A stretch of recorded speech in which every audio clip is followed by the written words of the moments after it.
So one of the biggest things about the world in Darksiders 3 is we wanted to make the franchise a little more sophisticated.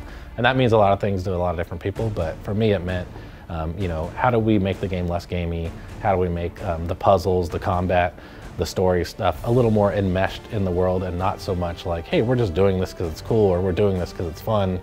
We're doing it because it's cool and fun, and it also makes sense. The biggest changes for the world of Darksiders 3 compared to previous Darksiders, the world itself is a character. It's all attached. It's all one big piece. This technique where we've coined Swiss cheese level design. And so basically that means our levels have holes in them, or windows of opportunity. So if you take an elevator up, that has physical space in the world. If you decide to fall down a pit and go a mile below the surface, those are all places that are connected and can be seen by the player. There's a big amount of square footage, but it's not a huge sprawl. It just winds back on itself a lot. So what that does is that gives the player a chance to go to an area and see a place that they've been, or see a place that they will go in a few hours from where they are in their play session.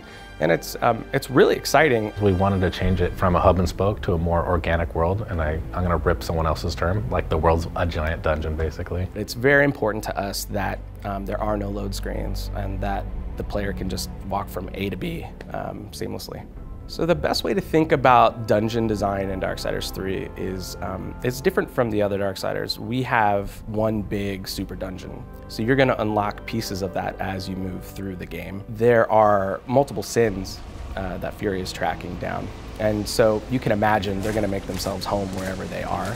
And they're going to start decorating their walls and hanging up posters of their favorite bands and whatnot. So those zones are going to be themed to those characters. When you work on any series or franchise, you want every game to be better than the last, and you don't want to, you never want to go backwards. And, you know, at the end of the day, as a game developer, I just want people to sit down and be able to have fun with the game and feel like their life was better for having played it, as opposed to made worse. So if we accomplish that, I think we did a good job.